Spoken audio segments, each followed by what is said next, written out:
Hello everyone, स्वागत है आपका मेरे चैनल बिलीव इन योरसेल्फ में। और मैं हूं नीलम। दोस्तों, मैं लेके आई हूं आपके लिए यूपी ट्रिपल एससी पेट स्पेशल क्लास। दोस्तों, ये हमारे पेट एग्जाम्स की डेट आ चुकी है जो कि 20 अगस्त है। तो दिन काफ़ी कम बचे हैं, सिलेबस जल्दी से रिवाइज करना है। आई होप आप लोगों ने बुक्स की रिवीजन कर लिए होंगे। तो अब समय है आप अपनी जो बुकिश नॉलेज है उसको मॉक टेस्ट के अंदर टेस्ट करिए, ठीक है। क्योंकि अभी भी टाइम है, आपको जिस भी टॉपिक में परेशानी होती है आप उसको वापस जाके पढ़ लीजिए। दोस्तों, यहाँ पे अगर आपने सिलेबस को या पेट का सिलेबस नहीं डाउनलोड किया है तो प्लीज़ उसको डाउनलोड करके प्रिंट निकाल के अपने सामने लगा लीजिए। क्योंकि बिना सिलेबस के तैयारी करना एकदम अंधेरे में तीर लगाने जैसा होता है, टाइम की बर्बादी होती है, ठीक है। तो सिलेबस पे आप जाइए और देखिए, जो हमारा भारतीय इतिहास टॉपिक है वहाँ से 5 क्वेश्चन है और एक टॉपिक है भारत का स्वतंत्रता आंदोलन, वहाँ से 5 क्वेश्चन है। तो दोस्तों, मैंने यहाँ पे अपनी क्लास में भारत का स्वतंत्रता आंदोलन से स्टार्ट किया है। क्योंकि पूरे स्वतंत्रता आंदोलन जो कि 1857 से 1947 तक है, उसमें मुश्किल से 10 क्लासों में आपका कोर्स कंप्लीट हो जाएगा, और वो भी क्विक रिवीजन मेरी क्लास में, ठीक है। मुझे वाकई का नहीं पता कि वो क्या करा रहे हैं, पर मैं अपनी क्लास में क्विक रिवीजन फिलहाल 8 से 10 क्लासों में कर लूँगी, ठीक है। और मैं खुद भी एक एस्पिरेंट हूँ, मुझे भी एग्ज़ाम देना है, तो मेरा भी रिवीजन होगा, साथ में आपका भी हो जाएगा। और मैंने अपनी क्लास में प्रीवियस ईयर से जितने भी क्वेश्चन हैं स्वतंत्रता आंदोलन से जुड़े हुए, उनको यहाँ पे मतलब यहाँ पे मैं लेके आई हूँ, वो भी इम्पॉर्टेंट क्वेश्चंस, ठीक है। क्योंकि क्वेश्चंस तो मतलब किताबों में देखिए तो हज़ारों हैं, पर हम 1000 क्वेश्चन नहीं पढ़ सकते हैं, ठीक है। मैं बहुत ही सिलेक्टेड पढ़ूंगी, और मैं खुद भी 2016 से अभी तक लगातार यूपी पीसीएस मेंस दे रही हूँ, तो मुझे थोड़ा आइडिया हो गया है कि प्री के एग्ज़ाम्स की स्ट्रैटेजी क्या होनी चाहिए। तो ये स्ट्रैटेजी पेट में भी काम करेगी। तो आज चलिए दोस्तों, अपनी क्लास को शुरू करते हैं। और ये क्लास बाइलिंगुअल होगी। यहाँ पे पार्ट 1 में मैं ख़त्म करने जा रही हूँ आज 1857 का रिवॉल्ट। हमारा स्वतंत्रता आंदोलन 1857 से शुरू होता है, जो कि 1947 तक जाता है। और आज मैं अपनी इस क्लास में 1857 से जुड़े हुए टॉपिक्स आपको क्लियर करूँगी क्वेश्चन आंसर के माध्यम से। तो चलते हैं दोस्तों, देखते हैं क्या है आज यहाँ पे। पहला क्वेश्चन है, अंग्रेजी भारतीय सेना में चर्बी वाले कारतूस चलने वाली एनफील्ड राइफल्स को कब शामिल किया गया था। तो दोस्तों, यहाँ पे ऑप्शन है नवंबर 1856, दिसंबर 1856, जनवरी 1857 एंड फरवरी 1857।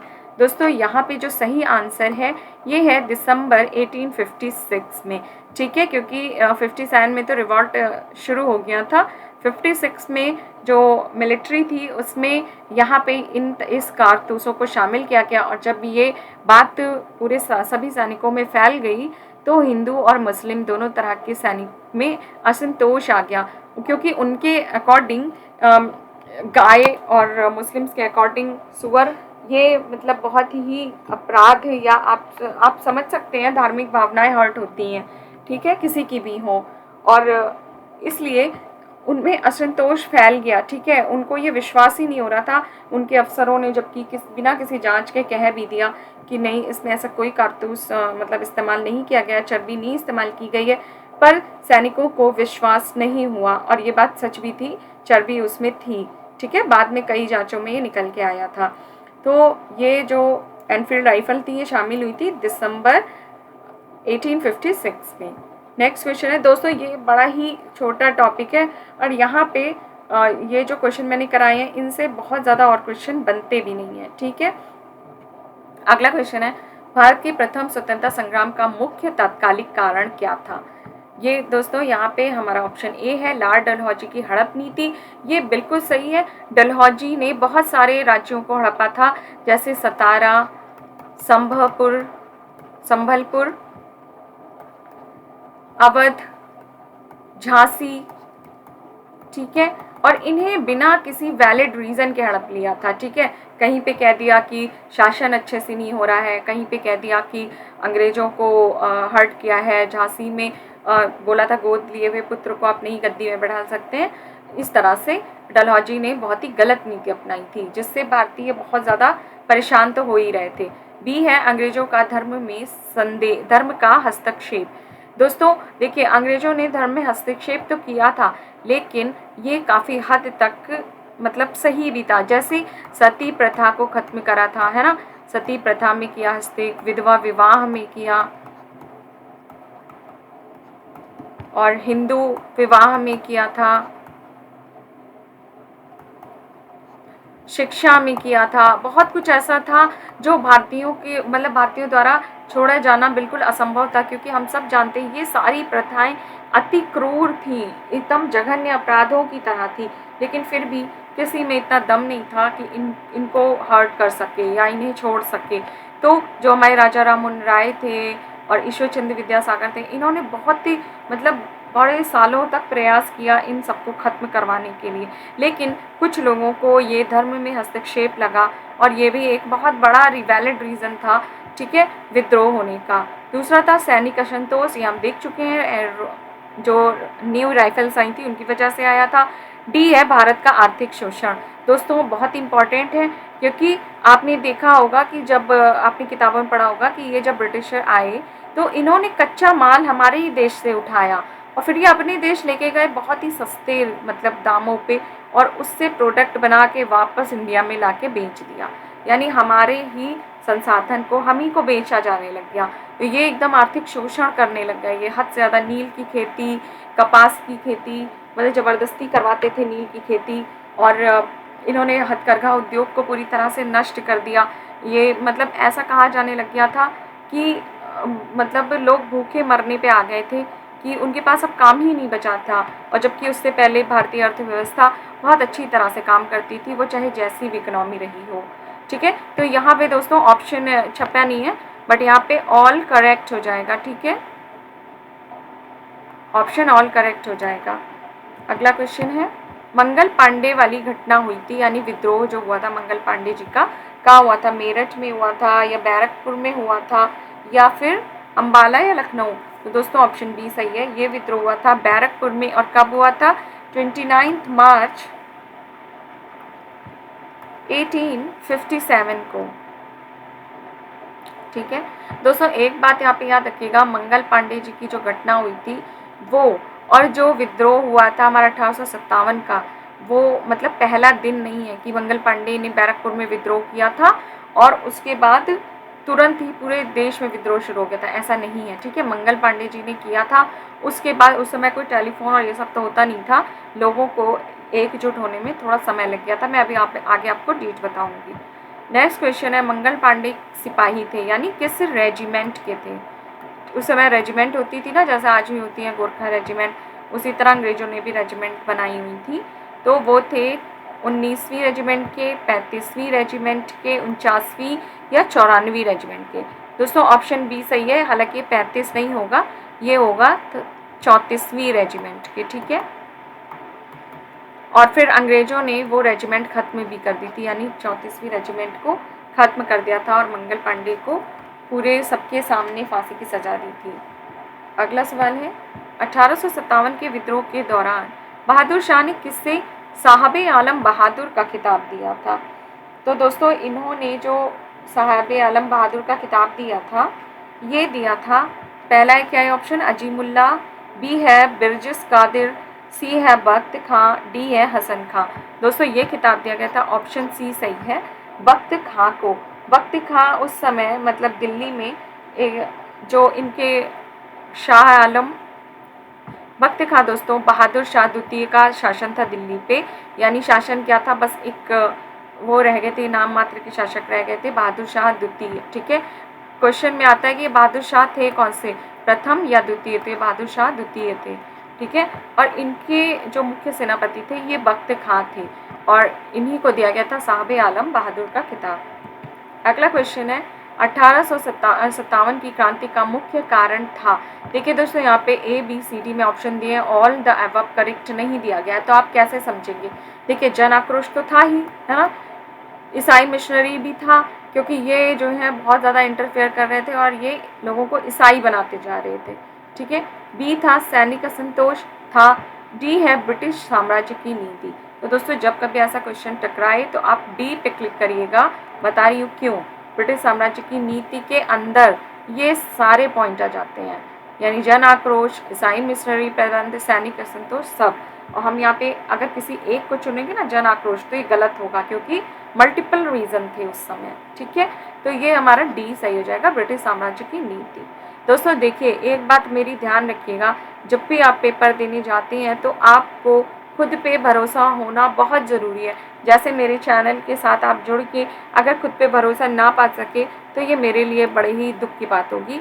तो मेरे साथ बिलीव इन योर सेल्फ में जुड़े रहिए, और जब आप सीरीज़ लगाते जाएंगे तो आपको भरोसा ज़रूर आएगा। ऐसा हो ही नहीं सकता कि भरोसा खुद पे ना आए, ठीक है। अगला क्वेश्चन देखते हैं। दोस्तों देखिए, एग्ज़ाम्स 50% खुद के कॉन्फिडेंस से सॉल्व होता है और 50% वहाँ पे हमारी स्टडी काम आती है, ठीक है। ये दोनों जब साथ मिलके काम करते हैं तो हमारा एग्ज़ाम क्वालिफाई हो जाता है, वो भी अच्छे मार्क्स से क्वालिफाई होता है। तो अपने पे भरोसा रखते रहिए। भरोसा तभी आएगा जब आप मॉक टेस्ट करेंगे, क्योंकि किताब पढ़ते समय हमें हमेशा ये लगता है कि नहीं यार मुझे तो याद हो रहा है, याद हो रहा है। अगला क्वेश्चन है, 1857 की क्रांति सर्वप्रथम कहाँ से प्रारंभ हुई थी? लखनऊ से, झांसी से, मेरठ से या फिर कानपुर से? कहाँ से शुरू हुई थी दोस्तों? बहुत इम्पॉर्टेंट है। तो ये शुरू हुई थी, सी है ऑप्शन, मेरठ से। वो भी कब? 10 मई 1857। मैंने आपसे आगे कहा था कि मैं आपको एक डेट बताऊंगी। दोस्तों जो मंगल पांडे वाली घटना हुई थी, है ना, ये कब हुई थी? मैंने आगे बताया, ये हुई थी 29 मार्च को, 29 मार्च 1857 को। लेकिन उसी वक्त तुरंत क्रांति नहीं शुरू हुई थी। लोगों को अपना नेता चाहिए था, लोगों को अपना बहुमत जुटाना था, लोगों को इकट्ठा करना था एक दूसरे को, है ना। अलग अलग स्टेट्स में अपनी बातें पहुंचानी थी कि क्रांति होने वाली है, तैयार हो जाओ। तो ये क्रांति पहले दिन शुरू हुई 10 मई 1857 से, ठीक है। ये डेट बहुत आती है। और उसके बाद 10 मई को जो शुरू हुई थी, उसके बाद दोस्तों 12 मई 1857 को क्रांतिकारियों ने दिल्ली पे अधिकार कर लिया था। दिल्ली पे अधिकार का मतलब ये नहीं है दोस्तों कि बहादुर शाह द्वितीय को हटा के खुद बैठ गए। इसका मतलब है क्योंकि बहादुर शाह द्वितीय को अंग्रेजों ने नाम मात्र का मुगल शासक बना रखा था और पूरी प्रशासन अंग्रेजों के हाथ में थी। और उस समय बहादुर शाह से इनकी पेंशन बहुत ही नाम मात्र की थी, या वो भी छीनने जा ही रहे थे। तो इन्होंने सबसे पहले, जो हमारे क्रांतिकारी थे, इन्होंने दिल्ली पर अधिकार किया था, ठीक है। और दिल्ली पे अधिकार करके इन्होंने मुगल सम्राट बहादुर शाह द्वितीय को अपना नेता, अपना सम्राट घोषित कर दिया, ठीक है। और उत्तर और मध्य भारत के भागों में पूरी तरीके से विद्रोह धीमे धीमे फैलने लगा। अवध, रुहेलखंड, पश्चिम बिहार, उत्तर पश्चिम प्रांतों में भी विद्रोह फैलने लगा, ठीक है। तो ध्यान रखिएगा, दिल्ली पे अधिकार करके उन्होंने बहादुर शाह द्वितीय को अपना नेता चुना। अब है 8वां क्वेश्चन है, 1857 के स्वतंत्रता संग्राम से जुड़ी हुई पहली घटना थी कानपुर में विद्रोह और नाना साहब का नेतृत्व संभालना, ठीक है। बी है बेगम हजरत महल द्वारा अवध का नेतृत्व। सी है सैनिकों का दिल्ली के लाल किले पर पहुंचना। डी है झांसी की रानी का विद्रोह। तो दोस्तों देखिए, सारे क्वेश्चन बहुत ही लिंक है और क्वेश्चन सॉल्व करने का यही फायदा होता है। देखिए, ऑप्शन ए कानपुर में विद्रोह नाना साहब ने नेतृत्व संभाला था, ये भी सही है, ठीक है। बी बेगम हजरत महल ने अवध का संभाला था। सी झांसी की रानी का विद्रोह झांसी में हुआ था, ठीक है। लेकिन सबसे पहली घटना, ठीक है, पहली घटना क्या घटित हुई थी? मैंने आगे आपको बताया था 10 मई को जब विद्रोह शुरू हुआ था, ठीक है। 10 मई को मेरठ से शुरू हुआ था, मैंने बताया था ना, मेरठ से स्टार्ट हुआ था ये। उसके बाद 12 मई को क्या हुआ था? 12 मई को लोग दिल्ली पहुंच गए थे। और आपको पता है, मैंने ये भी पढ़ा है कि दिल्ली पहुंच गए लोग और बहादुर शाह द्वितीय को कोई खबर नहीं थी कि लोग दिल्ली आ रहे हैं। वो दिल्ली अचानक पहुंचे, उन्होंने बहादुर शाह द्वितीय को अपना नेता घोषित किया और भारत का मुगल सम्राट घोषित किया था, क्योंकि अंग्रेज़ों ने इन्हें गद्दी से हटा दिया था, ठीक है। और ये खुद भी इतना परेशान थे कि इन्होंने नेतृत्व स्वीकार कर लिया था। हालांकि ये उस समय बहुत ही ज़्यादा बूढ़े हो चुके थे और उसके बाद इनको फिर फाइनली रंगून ही भेज दिया अंग्रेज़ों ने, ठीक है। तो ये घटना हुई थी, यानी हमारे यहाँ पे ऑप्शन सी सही होगा। सैनिकों ने दिल्ली के लाल किले पर पहुंचे थे सबसे पहले, ठीक है, विद्रोह शुरू होने के बाद ही। नेक्स्ट क्वेश्चन है हमारा, 1857 के स्वाधीनता संग्राम का प्रतीक था, कौन सा था दोस्तों? देखिए ऑप्शन ए कमल और रोटी था, ठीक है। यहाँ पे बाज है, रुमाल है, तलवारें हैं, लेकिन ऐसा नहीं है, कमल और रोटी था। लोग एक दूसरे को कमल और रोटी देकर ये बताना चाह रहे थे कि विद्रोह होने वाला है, तैयार रहो। और अंग्रेज़ों को इस विद्रोह की जरा सी भी भनक नहीं लग पाई थी कि क्या होने वाला है। तो ये ऑप्शन 9 का ए सही है। अगला क्वेश्चन है, 1857 के संग्राम के निम्नलिखित केंद्रों में से सबसे पहले अंग्रेजों ने किसे पुनः अधिकृत किया था, यानी किस पे पुनः कब्जा हो गया था? ऑप्शन ए है दोस्तों झांसी, बी है मेरठ, सी है दिल्ली, डी है कानपुर। दोस्तों यहाँ पे ऑप्शन सी हमारा करेक्ट आंसर है। दिल्ली पर कब्जा अंग्रेजों ने 3 महीने के भीतर कर लिया था, यानी कैप्टन निकोलसन के नेतृत्व में।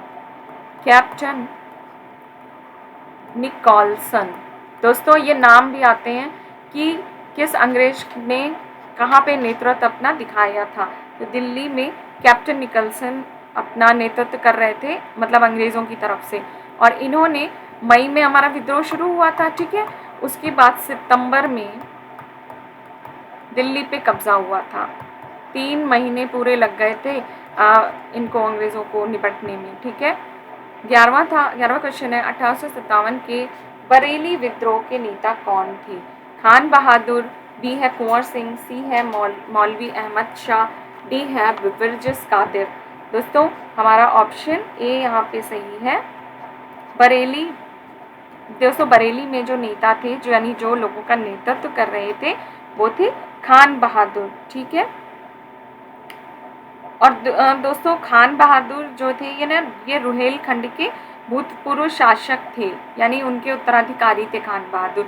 लेकिन अंग्रेज़ों ने जिस तरह से भारतीय प्रदेशों पे कब्जा करना शुरू किया था, उन्होंने मतलब सारे राज्यों से उनके उत्तराधिकार तक का हक छीन लिया था, ठीक है। अगला है, 1857 का विद्रोह लखनऊ में किसके नेतृत्व में आगे बढ़ा? तो दोस्तों 1857 का विद्रोह लखनऊ में दोस्तों बेगम ऑफ अवध, ठीक है, लखनऊ में इनके नेतृत्व में विद्रोह ने अपनी दिशा ली। और इन्होंने क्या किया, अपने बेटे, जो इनके बेटे का नाम था दोस्तों, वो उस समय काफ़ी छोटे थे, इनका नाम था ब्रिजेश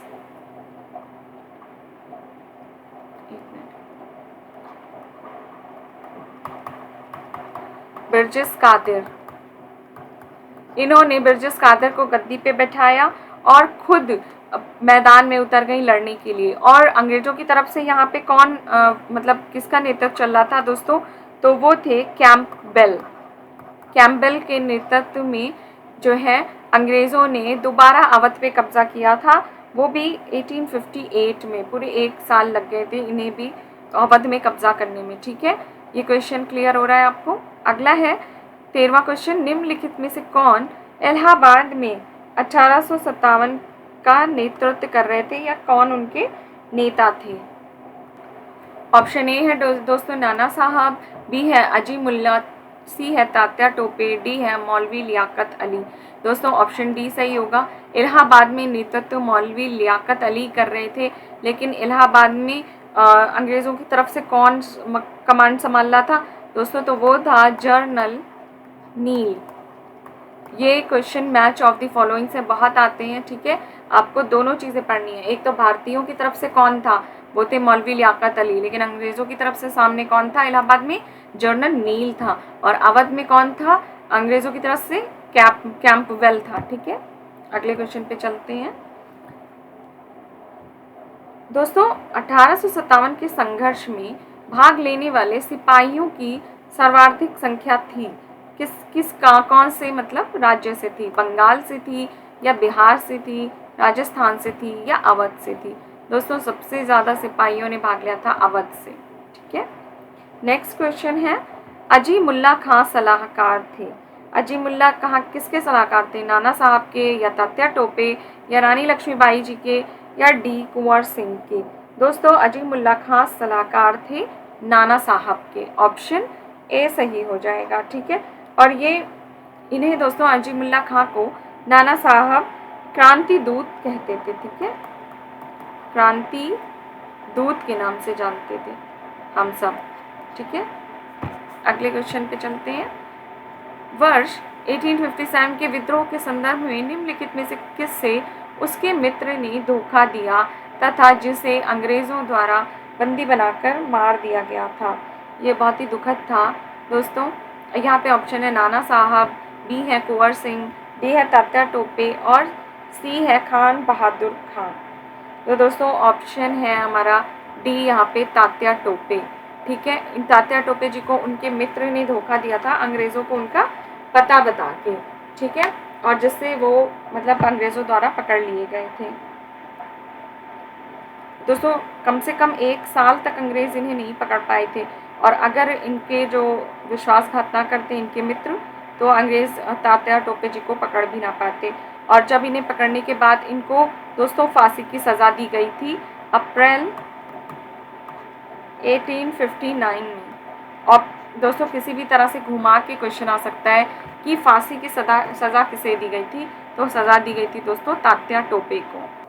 हमारा नेक्स्ट क्वेश्चन है 17, जहाँ पे देखते हैं 1857 के निम्नलिखित क्रांतिकारियों में से किसका वास्तविक नाम रामचंद्र पांडुरंग था। दोस्तों रामचंद्र पांडुरंग किसका नाम था? ए कुंवर सिंह, बी तात्या टोपे, सी नाना साहेब, डी मंगल पांडे। तो दोस्तों बी ऑप्शन तात्या टोपे जी का नाम रामचंद्र पांडुरंग था। और इनके बारे में थोड़ा सा आपको बता देती हूँ कि दोस्तों ये जो है इन्होंने जो विद्रोह किया था, सबसे पहले तो जो धोधो पंत जिन्हें नाना साहब के नाम से भी हम जानते हैं, पहले तो ये उनके मतलब उनके लिए विद्रोह कर रहे थे, ठीक है। लेकिन जब नाना साहब, आवाज़ आ रही है मेरी दोस्तों, जब ईस्ट इंडिया कंपनी ने नाना साहब के भी क्षेत्रों पे कब्जा कर लिया, तो ये वहाँ से भाग के ये कालपी आए और रानी लक्ष्मीबाई जी के साथ मिल के इन्होंने अंग्रेज़ों को मतलब उनके छक्के छुड़ा दिया, आप ये कह सकते हैं। करीब 1 साल लगा अंग्रेज़ों को इन्हें हराने में।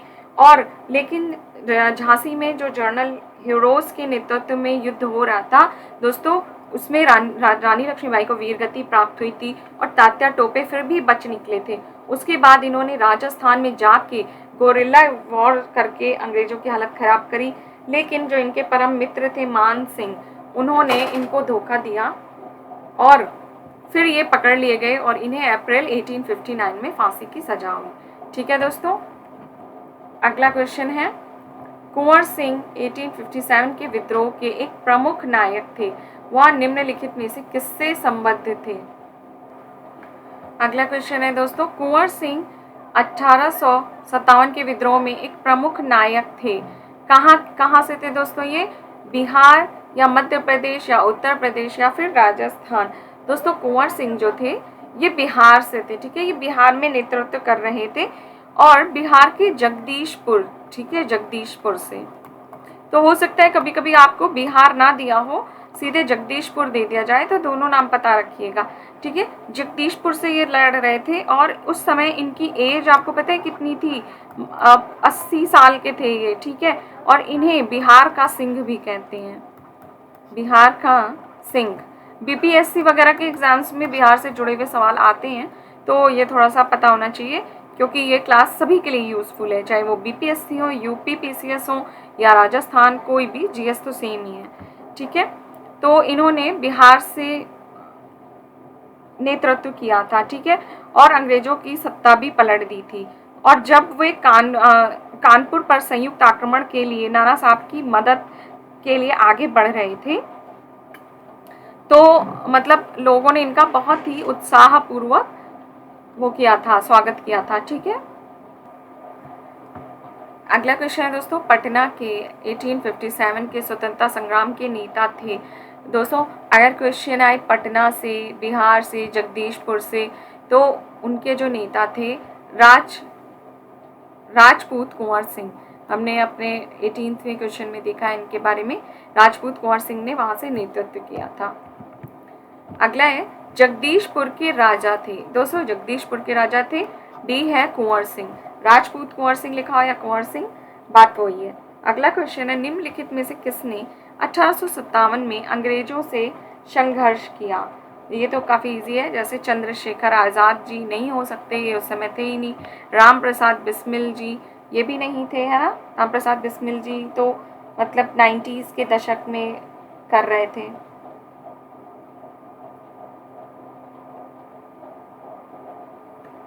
सी है शहादत खान और डी है माखन लाल चतुर्वेदी। तो दोस्तों इसका जो सही ऑप्शन हो जाएगा वो हो जाएगा सी, शहादत खान। ठीक है, इन्होंने अंग्रेजों से संघर्ष किया था। ऑप्शन सी सही है। अगला क्वेश्चन है, निम्नलिखित में से कौन 1857 के विद्रोह में अंग्रेजों के सबसे कट्टर दुश्मन के रूप में थे? ठीक है, अंग्रेजों तक ने इनसे मतलब इनसे हार मान ली थी एक बार को। दोस्तों ऑप्शन है यहाँ पे मौलवी अहमदुल्ला शाह, बी है मौलवी इमदादुल्ला शाह, सी है मौलवी फजील हक खैराबादी, डी है नवाब लियाकत अली। तो दोस्तों यहाँ पे ऑप्शन ए सही है, मौलवी अहमदुल्ला शाह। अब बात ये आती है कि ये कहाँ से नेतृत्व कर रहे थे? दोस्तों ये कर रहे थे फैज़ाबाद का नेतृत्व।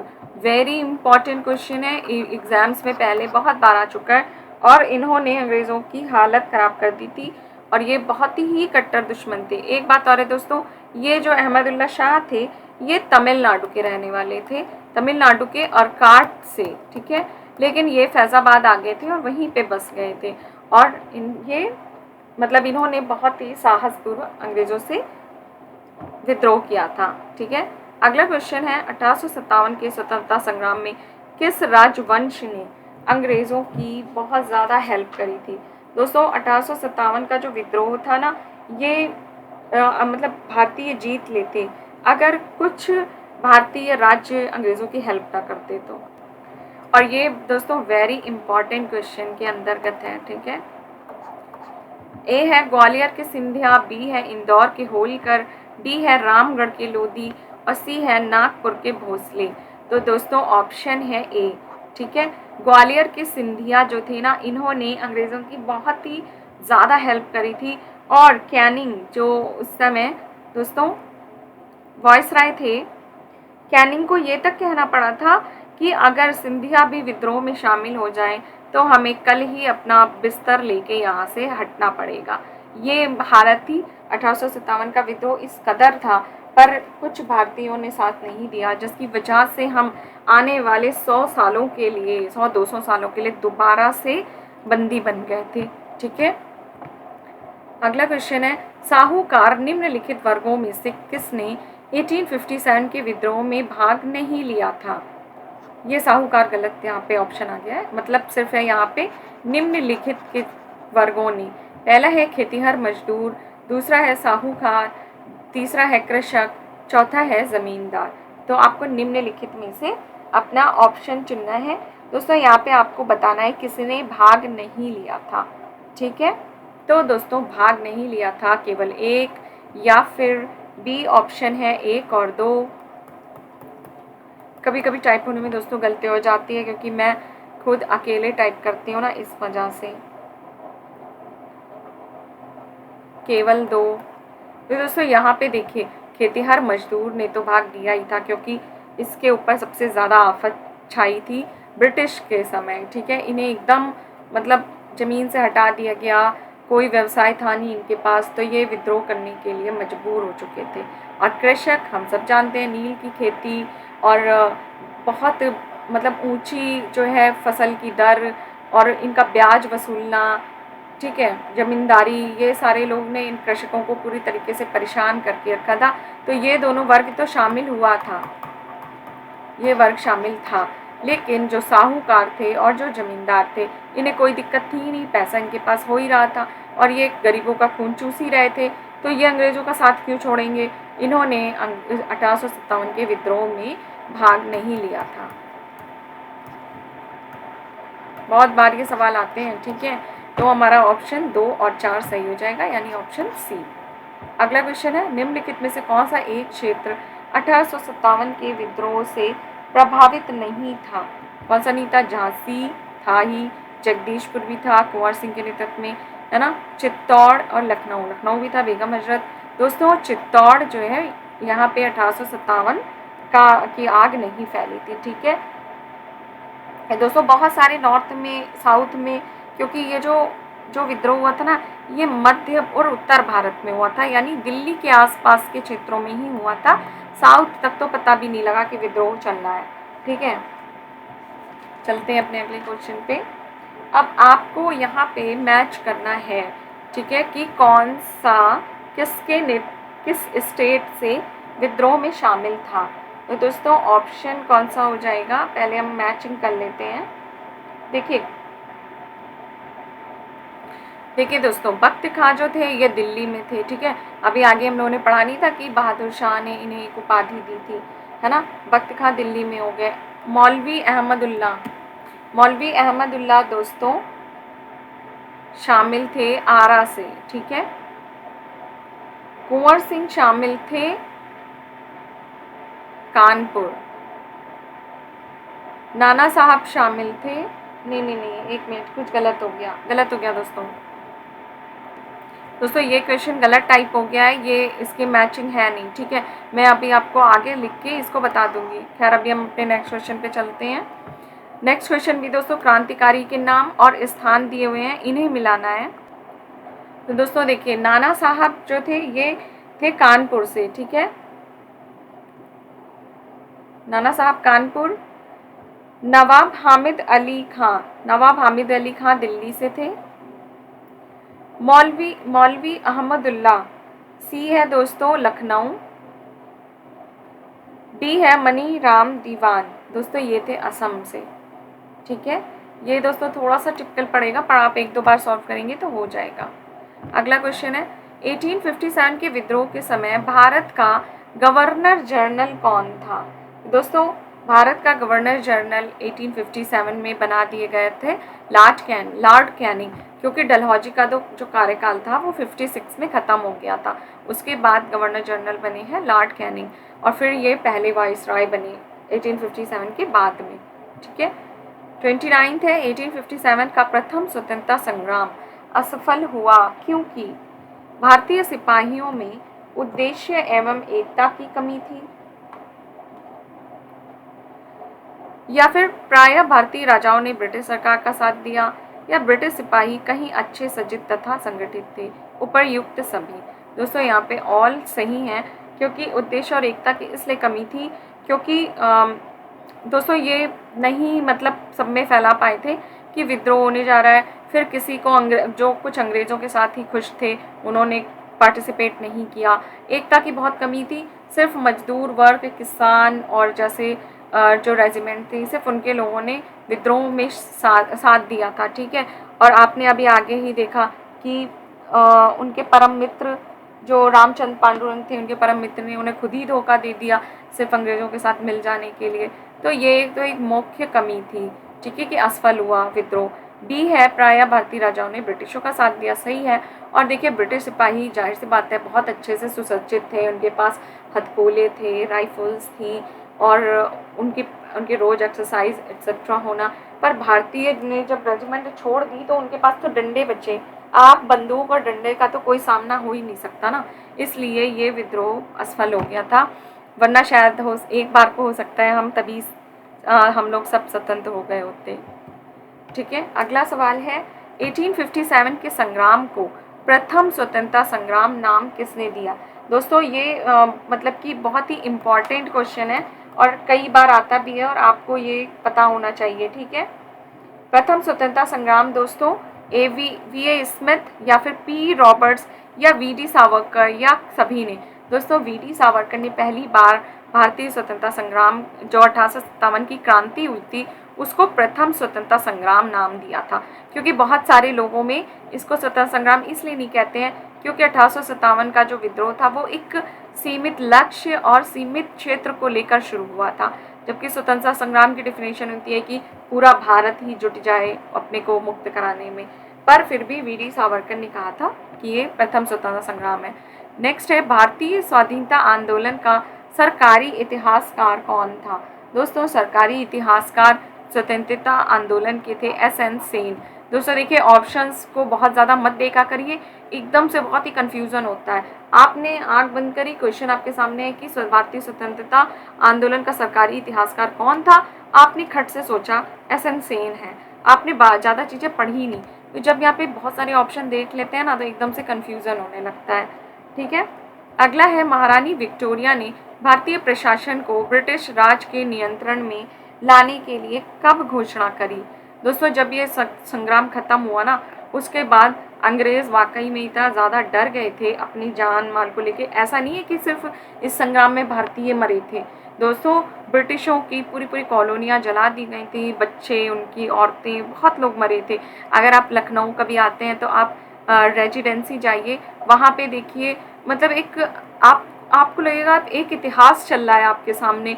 पुरानी इमारतें, उनमें कुएं, गोलियों के दाग, बड़ा सा गेट, मतलब बहुत कुछ है ये देखने के लिए कि वो लड़ाई आखिर कैसे हुई थी। और निहत्ते जो कुछ निहत्ते जो अंग्रेज़ कॉलोनीज़ थी वो भी जली थी। गेहूं के साथ घुन तो पिसता ही है। और भारतीय भी बहुत मारे गए थे और मारे जा रहे थे, उसके बाद भी मारे ही गए, है ना। तो वहाँ से अंग्रेज़ों को ये समझ में आ गया कि अब यहाँ पे हमें डायरेक्ट शासन नहीं करना है। इसके चक्कर में एक घोषणा आई दोस्तों, महारानी विक्टोरिया की घोषणा कहते हैं। कैनिंग के समय आई थी, ध्यान रखिएगा, ठीक है। उस समय लेकिन कैनिंग वॉइस राय बन चुके थे, ठीक है। तो ऑप्शन दोस्तों ए 1 नवंबर 1858 है, या 31 दिसंबर 1857 है, या 6 जनवरी 1958 है, या 17 नवंबर 1859 है। दोस्तों यहाँ पे ऑप्शन ए हो जाएगा। ये घोषणा हुई थी 1 नवंबर 1858 को, ठीक है। अगला क्वेश्चन है, महारानी विक्टोरिया की जो उद्घोषणा थी, इसका उद्देश्य क्या था।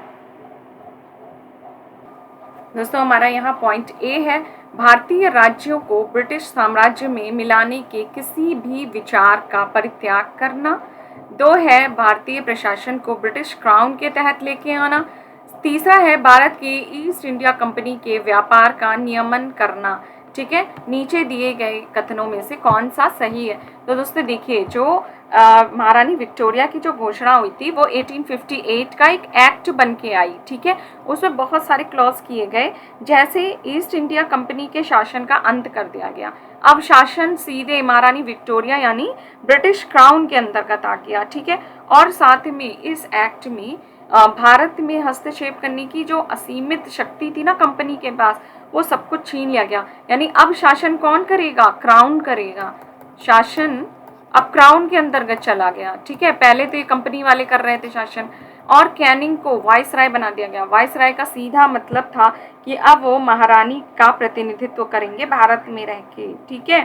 तो ये सारी चीज़ें करी गई। और जो भारतीय राज्य थे उनको ये आश्वासन दिया गया कि आपकी हड़पने की नीति, विलय की नीति जो डलहौजी और वेलेजली ने शुरू करी थी, अब वो खत्म हो जाएंगी।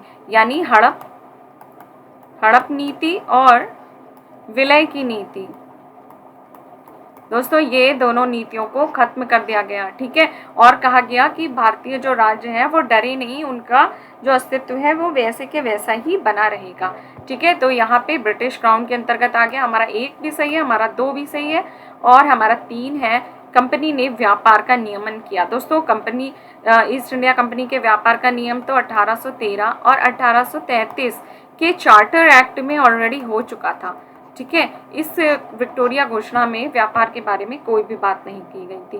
तो हमारा ऑप्शन ए 1 और 2 सही हो जाएगा। अगले क्वेश्चन पे चलते हैं। निम्नलिखित में से कौन सा आयोग 1857 के विद्रोह के दमन के बाद भारतीय फौज के नव संगठन से संबंधित है। यानी देखिए दोस्तों, जो 1857 का जब विद्रोह हुआ था ना, तो अंग्रेजों को ये समझ में आ गया था उस समय एक आपका एक यूरोपीय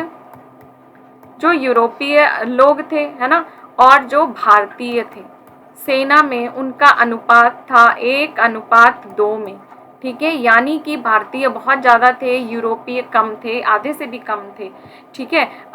1857 के विद्रोह में अंग्रेजों को ये समझ में आ गया था कि हमें अपनी यूरोपीय शक्ति यहाँ बढ़ानी पड़ेगी। इंडियंस पे हम भरोसा नहीं कर सकते हैं, वो कभी भी विद्रोह कर सकते हैं। तो इस संबंध में पील आयोग बनाया गया था, ठीक है।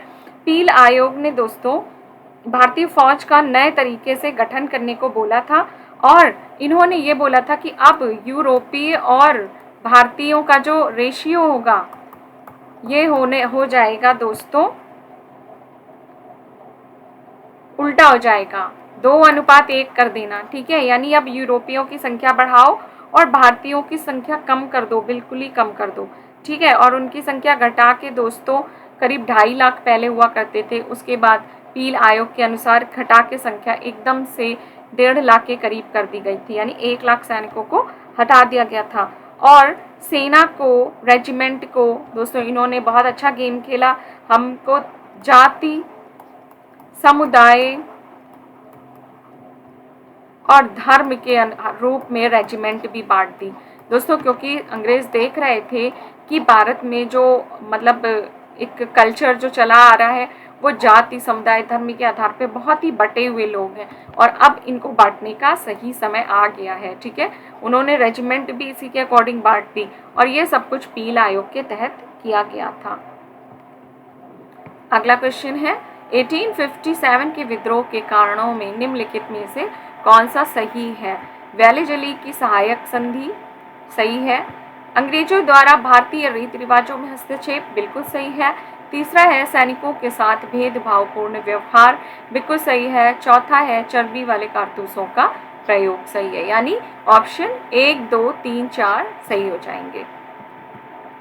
नेक्स्ट है 1857 के विद्रोह के बाद ब्रिटिशों द्वारा भारतीय रजवाड़ों के संबंध में जो नीति अपनाई गई उस पर विचार करें। दोस्तों रजवाड़ों के संबंध में फिर दूसरी नीति अपनाई गई, क्योंकि इन्होंने 1857 के विद्रोह में अंग्रेजों का बहुत ही ज़्यादा साथ दिया था, है ना। जैसे कि कैनिंग ने कहा था कि अगर सिंधिया विद्रोह में शामिल हो जाए तो हमें अभी भागना पड़ेगा यहाँ से। तो पहला है भारतीय राज्यों को हड़पने की नीति का त्याग किया गया था, ये बिल्कुल सही है। उत्तराधिकारी गोद लेने के अधिकार को मान्यता प्रदान कर दी गई थी।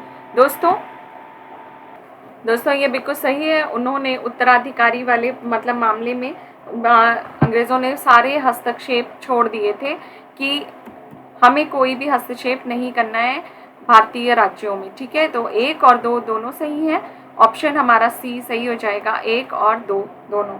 दोस्तों यहाँ पे मैं एक छोटा सा नोट्स बना के लिख देती हूँ, आप पढ़ लीजिएगा। एक क्वेश्चन छूट गया है यहाँ पे, वैसे मैंने सारे इंपॉर्टेंट क्वेश्चन इसमें ऐड कर दिए हैं। दोस्तों एक ये मैंने यहाँ पे डिटेल में लिख दिया है कि दिल्ली में उस समय मतलब अंग्रेज़ों का नेतृत्व कौन कर रहा था 1857 के विद्रोह में, निकोलसन और हडसन कर रहे थे, ठीक है। ये 2 लोग थे। यहाँ पे कानपुर में कैंपबेल कर रहे थे, झांसी में हीरोज कर रहा था और इलाहाबाद में कर्नल नील कर रहा था, ठीक है। ये मैच करने को आता है, ये क्वेश्चन छूट रहा था पूरा, मैंने यहाँ पे ऐड कर दिया है, ठीक है। दोस्तों आपका एक टॉपिक यहीं पे खत्म होता है, मैंने अच्छे से रिवीजन अपनी तरफ से करा दिया है।